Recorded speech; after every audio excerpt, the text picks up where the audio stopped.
मावळमध्ये 13 जागा राष्ट्रवादीच्या, तरीही अध्यक्ष भाजपाचा कसा झाला? नेमकं क्रॉस वोटिंग झालं का की पडद्यामागे काहीतरी मोठा गेम झाला?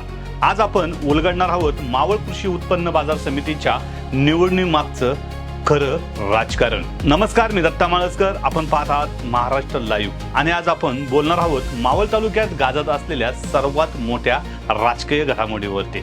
मावळ कृषी उत्पन्न बाजार समितीच्या अध्यक्षपदी सुभाषराव जाधव यांची निवड झाली, तर उपाध्यक्षपदी राष्ट्रवादीच्या विकास मानकर यांची निवड करण्यात आली. पण खरी चर्चा इथे सुरू होते, कारण एकूण 18 जागांपैकी 13 जागा राष्ट्रवादीच्या होत्या.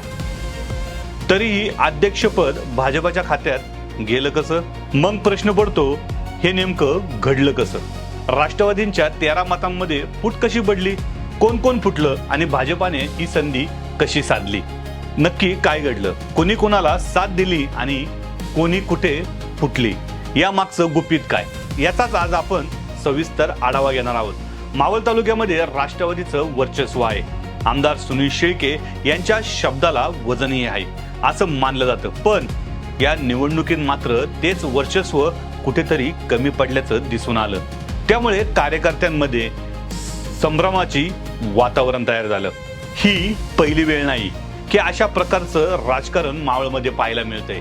याआधी खादी ग्रामोद्योग संस्थेच्या निवडणुकीतही असाच प्रकार घडला होता. राष्ट्रवादीकडे सत्ता असतानाही गटातटाच्या राजकारणामुळे चेअरमन पदावर वेगळाच निकाल लागला आणि अंकुश आंबेकर यांना यश मिळालं. तसंच काही दिवसापूर्वी झालेल्या खरेदी विक्री संघाच्या निवडणुकीतही राष्ट्रवादीने अधिकृत उमेदवारी दिली होती, पण त्याच पक्षातील किरण उलावळे आणि सुनीता केदारी यांनी फॉर्म भरला आणि ते विजयी झाले. म्हणजेच पक्षांतर्गत गटबाजी वाढत असल्याचं चित्र यातून स्पष्ट दिसते. आता काल झालेल्या बाजार समितीच्या निवडणुकीकडे पाहिलं तर इथेही तसंच काहीतरी घडलं का असा प्रश्न उपस्थित होतो. माहितीनुसार उमेदवार निवडण्यासाठी चिठ्ठी पद्धत वापरण्याचा निर्णय झाला.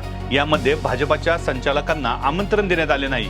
राष्ट्रवादीच्या 13 संचालकांनी स्वतंत्र बैठक घेऊन चिठ्ठ्या टाकल्या, परंतु त्यातून विक्रम कलावडे यांना आणि विकास मानकर यांची नावे पुढे आली. मात्र या प्रक्रियेमध्ये भाजप नाराज झालं.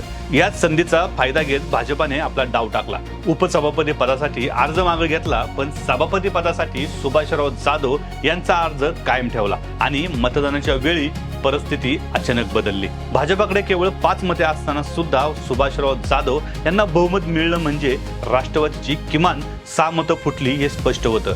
ही मतं नेमकी कुणाची होती? पण चर्चा अशीही की उपसभापतींनी आणि सभापतींनी दिलेला राजीनामा, त्यांची 2 मते, मापारी व्यापारी गटातील यांची 3 मते आणि बिनविरोध निवडून आलेले 1 सदस्य, या सगळ्यांना मिळून 6चा आकडा तयार होतो. दरम्यान विक्रम कलावडे यांनी तर थेट आरोप केला आहे की अवघ्या 20,000 रुपयांसाठी मतं फुटली. जरी या आरोपाला अधिकृत पुरावा नसला तरी यामुळे चर्चेला आणखी उधाण आलेलं पाहायला मिळतंय. यामध्ये आणखी एक महत्त्वाचा मुद्दा पुढे येतोय की आमदार सुनील शेळके आणि तालुका अध्यक्ष गणेश खांडगे हे फक्त उमेदवारी देतात, पण सहकार निवडणुकीच्या प्रक्रियेमध्ये तितकंसं लक्ष देत नाही असं स्थानिक पातळीवर सुद्धा बोललं जात आहे. तसंच सहकार क्षेत्रातील माऊली दाभाडे आणि न्यावाळे वाद, सहकार क्षेत्रातील अनेक निर्णय हे आमदार सुनील शेळके हे माऊली दाभाडे यांच्याकडे सोपवले जातात. याचाच अचूक फायदा हे न्यावाळे घेतात अशी चर्चा आहे आणि भाजप योग्य वेळी आपला डाव साधतात असंही काहींचं मत आहे. एकंदर पाहता राष्ट्रवादीच्या अंतर्गत फुटीमुळे आणि भाजपाच्या अचूक रणनीतीमुळे हा निकाल लागल्याचं स्पष्ट दिसतंय. तसेच मावळचे आमदार सुनील शेळके यांची प्रत्येक निवडणुकीमध्ये बिनविरोध करण्याची भूमिका, राष्ट्रवादी यामधून काही धडा घेणार का? कारण तळेगाव नगर परिषद, पवना कृषक, तसंच निवडणुका, खरेदी विक्री संघ, खादी ग्रामोद्योग संस्था आणि आता या बाजार समिती, या प्रत्येक ठिकाणी असे धक्के बसताना दिसत आहे.